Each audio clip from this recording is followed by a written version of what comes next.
قرآن مجید فرقان حمید نے میاں بیوی کا جو رشتہ بیان کیا ہے نا، اور اس رشتے کو آپ سمجھیں جو قرآن پاک نے میاں بیوی کا رشتہ بیان کیا، کہا ہن لباس لکم وانتم لباس لہن، فرمایا بیویاں تمہارا لباس ہیں اور تم ان کا لباس ہو، وہ تمہارا لباس ہے اور تم، اللہ اکبر، کیسا خوبصورت لفظ قرآن پاک نے، ہن لباس لکم وانتم لباس لہن، فرمایا وہ تمہارا لباس ہے اور تم، سمجھ آ رہی ہے نا جی بات کی، وہ تمہارا لباس ہے اور تم ان کا لباس ہو۔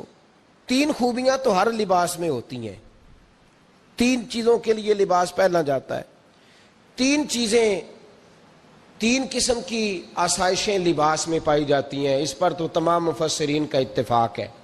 سب سے پہلی چیز، لباس جو ہوتا ہے وہ بندے کو گرمی اور سردی سے بچاتا ہے۔ سخت سردی میں لباس لے لیں تو بندہ سردی سے بچ جاتا ہے۔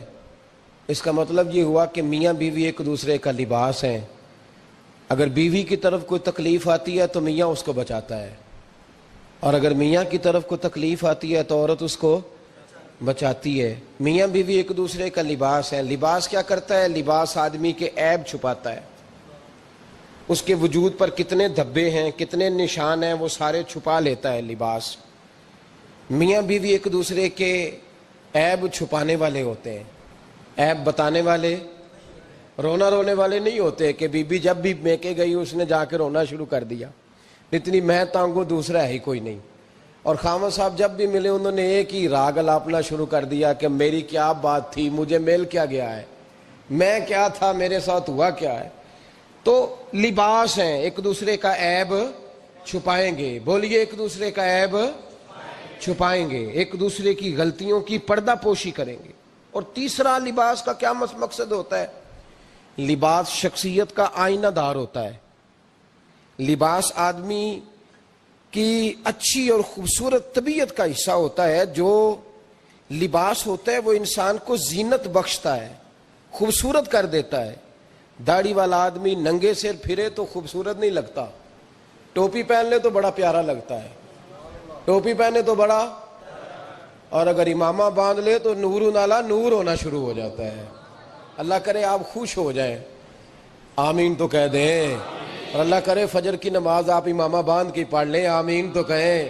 چلو کونی جنہ دی داڑھی نہیں انہوں نے رکھنی چاہیے دیئے، جنہ دی نہیں ہونا نو، موضوع نہیں تھا پر ہماری بھی مجبوری ہے، داڑھی آئی جاتی ہے ہر موضوع میں شامل ہو جاتی، رکھنی چاہیے۔ سب یاد رکھیں، لباس آدمی کو زینت دیتا ہے۔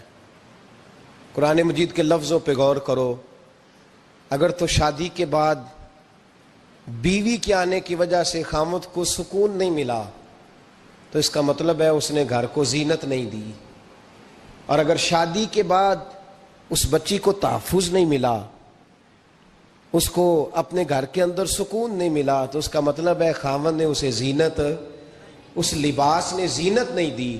میاں بیوی ایک دوسرے کا لباس ہے۔ اس مقدس رشتے کو اسلام نے باندھا، اور لباس کہہ کے باندھا۔ میرے رسول کریم علیہ الصلوۃ والسلام نے پہلے تو خارجی لوگوں کو منع کیا ہے۔ میری ذاتی رائے یہ ہے کہ میاں بیوی کی ذاتی لڑائی کوئی بھی نہیں ہوتی، ذاتی لڑائی، میری باتوں کی سمجھ تو آ رہی ہے نا آپ دوستوں؟ کوئی نہیں آ رہی؟ اللہ جزا دے آپ۔ میاں بیوی کی ذاتی لڑائی کوئی نہیں ہوتی۔ ہوتا پتہ کیا ہے؟ لڑکے سے پوچھیں کہ بتائیں جناب کیا حال ہے، تو کہتے ہیں بیوی میری صحیح ہے، اس کے گھر والے نہیں صحیح۔ سنا ہے آپ نے بھی کبھی یہ لفظ؟ تو اسی طریقے سے اگر لڑکی سے پوچھیں کہ تیرا کیا حال ہے، تو کہتی ہے خامن تو میرا دھیان رکھتا ہے، اس کی اماں نہیں خیال رکھنے دیتی۔ تو لڑائی جو ہوتی ہے وہ تیسرے آدمی کی وجہ سے ہوتی ہے۔ تیری اماں آئی تھی تو اس طرح کہہ گئی، تو تیرا بھائی آ گیا تھا تو وہ یہ کہہ گیا، تیسرے فرد کی وجہ سے۔ میرے نبی کریم علیہ الصلوۃ والسلام نے تیسرے بندے کو سمجھایا ہے، تیسرے فرد کو حضور نے سمجھایا ہے۔ نبی پاک علیہ الصلوۃ والسلام نے فرمایا خبردار، ماں، بھائی، بیٹا، باپ سارے لحاظ کریں، بسنے دیں میاں بیوی کو۔ اگر شادی کر دیا تو ان کو سکون سے رہنے دو۔ تم دو جملے کہہ کے چلے گئے، کوئی عیب نکال کے جو چھپا ہوا تھا خامن کی نظر میں وہ نکال کے بتا دیا کہ تیری بیوی یہ کام بھی کرتی ہے، اب تم تو ہٹ گئے وہ بات کہہ کے، اب انہوں نے اکٹھے رہنا ہے، ان کی زندگی مصیبت کا شکار ہو گئی۔ آزمائش میں آ گئے وہ دونوں، ساری زندگی کڑتے رہے، ایک عیب نکال کے لڑکی کے گھر والے لڑکے کا اسے بتا کے چلے گئے تیرے خامد میں یہ عیب پایا جاتا ہے، وہ ساری زندگی کڑتے رہیں گے، تکلیف میں رہیں گے، انہوں نے تو کٹھے رہنا ہے۔ بتانے والا چلا گیا، میرے رسول کریم صلی اللہ علیہ وسلم فرماتے ہیں لعنتی ہے وہ شخص، لعنتی ہے وہ شخص۔ یا رسول اللہ کون سا؟ فرمایا جو بیوی کو مرد کے خلاف اکساتا ہے اور مرد کو بیوی کے خلاف اکساتا ہے، وہ لعنتی ہے، ملعون ہے، رحمت الہی سے دور ہے وہ شخص۔ انہیں قریب کرنے کی کوشش کر، تو ان کے اندر محبت پیدا کرنے کی کوشش کر۔ میرے نبی کریم علیہ الصلوۃ والسلام نے جب حضرت سیدہ فاطمہ الزہرا رضی اللہ تعالی عنہا اور جناب سیدنا علی المرتضیٰ رضی اللہ تعالی عنہ کی شادی کی تو نبی پاک نے دونوں کے سر جوڑے اور دونوں کے درمیان محبت کی دعا فرمائی، دونوں کے درمیان محبت کی دعا فرمائی۔ اور نبی پاک صلی اللہ علیہ وسلم حضرت فاطمہ کے سامنے جناب علی کے فضائل بیان فرماتے، اور جناب علی آتے تو نبی پاک فرماتے فاطمہ تو میرے وجود کا حصہ ہے، وہ تو میرے جگر کا ٹکڑا ہے۔ تو ان دونوں کے درمیان الفت پیدا، یہ سب سے پہلے تو خارجی لوگ اس بات کا خیال کریں، سب سے پہلے تو خارجی لوگ خیال کریں، توجہ دیں، ان کو بکھرنے سے بچائیں۔ اب میاں بیوی بھی سمجھ لیں کہ ہماری ذمہ داریاں کیا ہیں۔ مسند امام احمد بن حنبل میں حضرت ابو درداء رضی اللہ تعالیٰ عنہ سے حدیث مروی ہے، نبی کریم صلی اللہ علیہ وسلم کی بارگاہ میں ایک خاتون نے آ کے عرض کیا یا رسول اللہ صلی اللہ علیہ وسلم مجھے بتلائیے خاوند کا حق کیا ہے۔ یہ جو حدیث سنانے لگا ہوں نا، یہ بیٹی کو سنانی ہے، جا کے یہ ٹیلی فون کر کے بہن کو سنانی ہے، صرف بیوی کو سنانے کی نہیں ہوتی یہ چیزیں۔ یہ حدیث بیٹی کو سمجھائیں، بہن کو سمجھائیں، ان لوگوں کو سمجھائیں، تاکہ اور یہ یاد رکھیں خاوند کے حقوق اگر بچی کے گھر والے اسے سکھائیں نا تو اس کی سمجھ میں جلدی آ جائیں گے، اور بیوی کے حقوق اگر خاوند کے گھر والے اس کو سمجھائیں تو اس کی سمجھ میں بات جلدی آئے گی، وہ خیر خواہ سمجھتے ہیں اپنے رشتہ داروں۔ یہ والی حدیثیں ان لوگوں کو سنانی چاہیے جن لوگوں کا بچہ ہے یا بچی ہے، متعلقہ آدمی حقوق بیان کرے۔ جب متبادل چیز کسی کے سامنے آتی ہے تو وہ کئی دفعہ سمجھتے ہیں کہ خلوص اس میں پورا نہیں پایا جاتا۔ حضرت ابو درداء رضی اللہ تعالیٰ عنہ فرماتے ہیں ایک خاتون حضور کی بارگاہ میں آئی، عرض کرنے لگی یا رسول اللہ صلی اللہ علیہ وسلم میں نکاح کرنا چاہتی ہوں، شادی کرنا چاہتی ہوں، مجھے بتلائیے خاوند کا حق کیا ہے، اگر تو میں ادا کر سکتی ہوں تو میں نکاح کروں ورنہ میں اس کام سے بچوں۔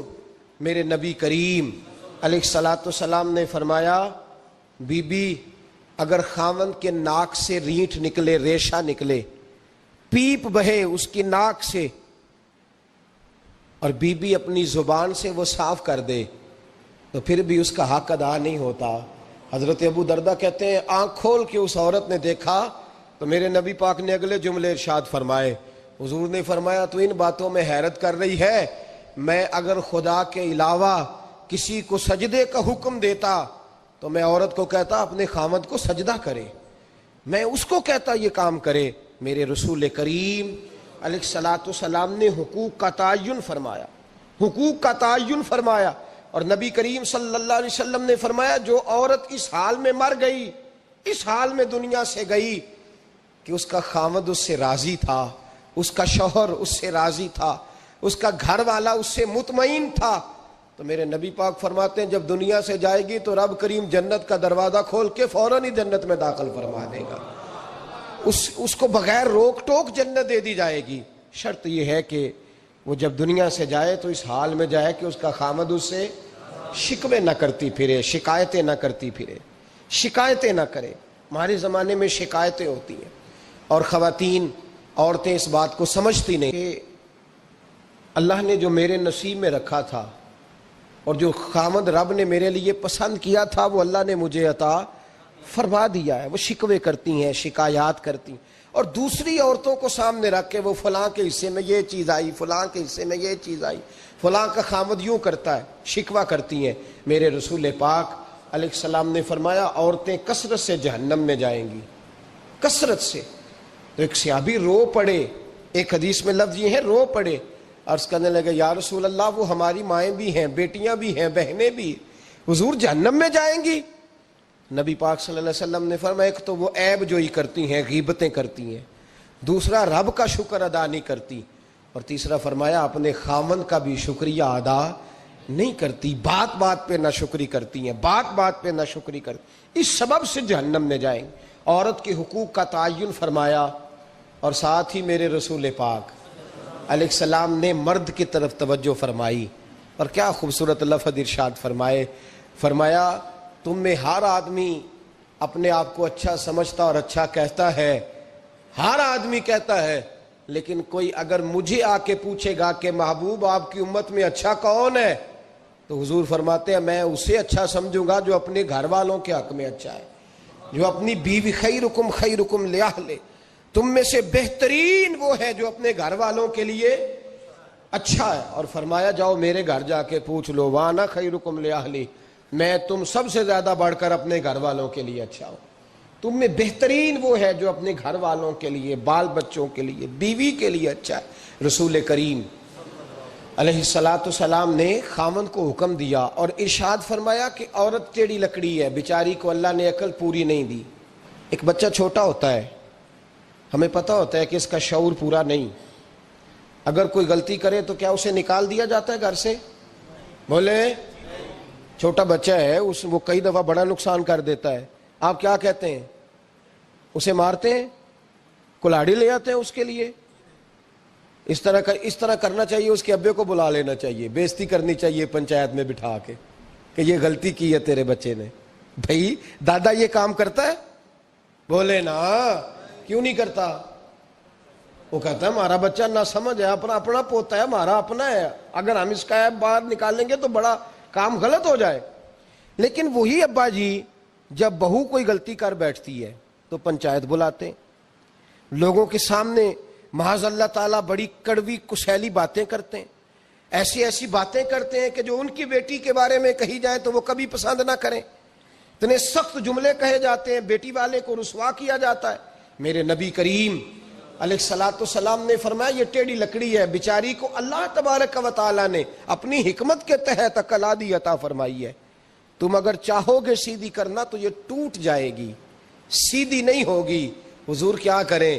فرمایا اس کے ساتھ گزارا کرو، اللہ تمہیں اجر عطا فرمائے گا، اس کے ساتھ وقت گزارو، اللہ تمہیں اس کا، یہ ذہن بنانا چاہیے خاوند کو کہ یہ، اور خاوند کی ذمہ داری ہے۔ اعلیٰ حضرت رحمۃ اللہ علیہ نے فتاوی رضویہ کی 24ویں جلد میں بالتفصیل لکھا ہے، آپ فرماتے ہیں خاوند کی ذمہ داری عورت کو کپڑا فراہم کرنا، روٹی فراہم کرنا، رہنے کے لیے گھر دینا، نان نفقے کا خیال کرنا، اور آپ فرماتے ہیں اگر وہ مطالبہ کرے تو ہفتے میں ایک دن اس کے ماں باپ سے ملانے بھی لے جا سکتا ہے، ہفتے میں، جی کوئی نہیں بول دے تسی، ہفتے نہیں، یہ نہیں صحیح لفظ، ہر ہفتے اے سوکھ ہے، کدوں ملان کھڑنا ہے؟ پاویں نہ بولو، گل جڑی سچی ہو تے سچی ہے، ملان کدوں لے جانا ہے؟ اچھا اپنی اماں نو روز ملتا ہے سویرے شام، تے وہ کہندی مینوں بھی اماں نو ملا لیا، تے کہندا روز نہیں جائیدا، تے تم بھی نہ ملا اپنی اماں نو روز بھائی۔ لیکن اعلیٰ حضرت فرماتے ہیں ہفتے میں ایک دفعہ ماں باپ سے بولے۔ بیٹی کا پیار ماں باپ سے زیادہ ہوتا ہے کہ بیٹے کا؟ تو سارے انہوں پتا ہے، یعنی تسی گھٹ کر دے ہو نا، تاں بیٹی دا نام لیا جے، صحیح بات کر رہا ہوں؟ تو جس کا پیار زیادہ ہے اس کو روک دیا، کہتے نہیں روز نہیں جائیدا، سال بعد جائیں، بلکہ ان تے اللہ خیر کرے، اللہ پاک فضل کرے، داماد صاحب کی عزت ہی نہیں نہ ہوتی، اس کو آنکھوں پہ بھی اٹھائے تو کہتے تیرے گھر دے میری عزت نہیں کردے، پتہ نہیں ہن تو عزت بھائیا کیڑی شے دا نام رکھیا ہے، وہ کیڑی ہے جڑی تینوں چاہیے، اللہ ہی بہتر جانتا ہے۔ عزت نہیں کرتے تو لہذا میرا پروٹوکول نہیں، پھول لے کے کھڑے نہیں ہوتے گلی میں، وہ باہر نہیں نکلتے، وہ اشتہار نہیں چھاپتے کہ داماد صاحب آ رہے ہیں، اور ویسے بھی میں کہاں جاؤں، مطلب یہ کہ چپس بھی نہیں ہے، انہوں نے سنگ مرمر بھی نہیں لگوایا ہوا، تو میں کیسے جاؤں، میری شان کے خلاف۔ اعلیٰ حضرت فرماتے ہر ہفتے وہ بیٹی جو ہے، تو بیٹیاں ہوتی ہیں، اور یہ تو اس دن پتہ چلتا ہے نا جب اپنی بیٹی بندہ ڈولی میں ڈالتا ہے، پھر پتہ چلتا ہے کہ دل کرتا ہے ہر ہفتے اس کو ملنے کو، دل کرتا ہے کہ وہ آئے، چہرہ دکھائے، ایک دفعہ مل جائے، ہر ہفتے اس کو ملوانے لے کے جائے، اس کی غلطیاں معاف کرے، اس کے عیبوں پہ پردہ ڈالے، اس کی کوتاہیوں کا خیال کرے، اس سے درگزر کرے، میرے نبی کریم صلی اللہ علیہ وسلم نے فرمایا میں اپنی امت کو حکم دیتا ہوں کہ اپنی بیوی سے بغض نہ پالنا، بغض نہ پیدا کرنا. کوئی غلطی کرے تو بغض نہ پیدا کرنا، بغض نہ رکھ لینا سینے میں کہ تو ہے ہی ایسی، تو ہے ہی، بغض نہ پالنا. اور کیا خوبصورت لفظ ہیں حضرت خدیجۃ الکبریٰ کے سرتاج کے، اور کیا لفظ ہیں جناب سیدہ آمنہ کے لال کے. میرے نبی پاک فرمانے لگے اگر تمہیں اپنی بیوی کی کوئی عادت ناپسند ہے تو غور کر لو، ڈھونڈ لو، اس میں ایسی بھی عادت تمہیں ضرور مل جائے گی جو تمہیں بڑی پسند ہوگی. ڈھونڈ لو، غور کر لو، مل جائے گی. کوئی ایسی بھی مل جائے گی جو تمہیں بڑی پسند ہوگی، وہ بھی تمہیں مل جائے گی. ڈھونڈو تو صحیح، تلاش تو کرو. بغض کی اینک نہ لگانا، بغض کی اینک لگا کے دیکھو گے تو کچھ نہیں ملے گا. نبی رحمت سید عالم صلی اللہ علیہ وسلم، پہلی بات یہ ہے کہ اللہ کے حبیب نے تعین فرمایا، اور پھر عملی دے کے حضور آکھن منگتے دی خیر ہووے، دے کے حضور آکھن منگتے دی خیر ہووے، منگتا کبے سخی دے، منگتا کبے سخی دے، بوہے دی خیر ہووے، دے کے حضور آکھن منگتے دی خیر ہووے، دے کے حضور آکھن. اور جنت بڑی جگہ لگیا جڑی جگہ تے، جنت بڑی جگہ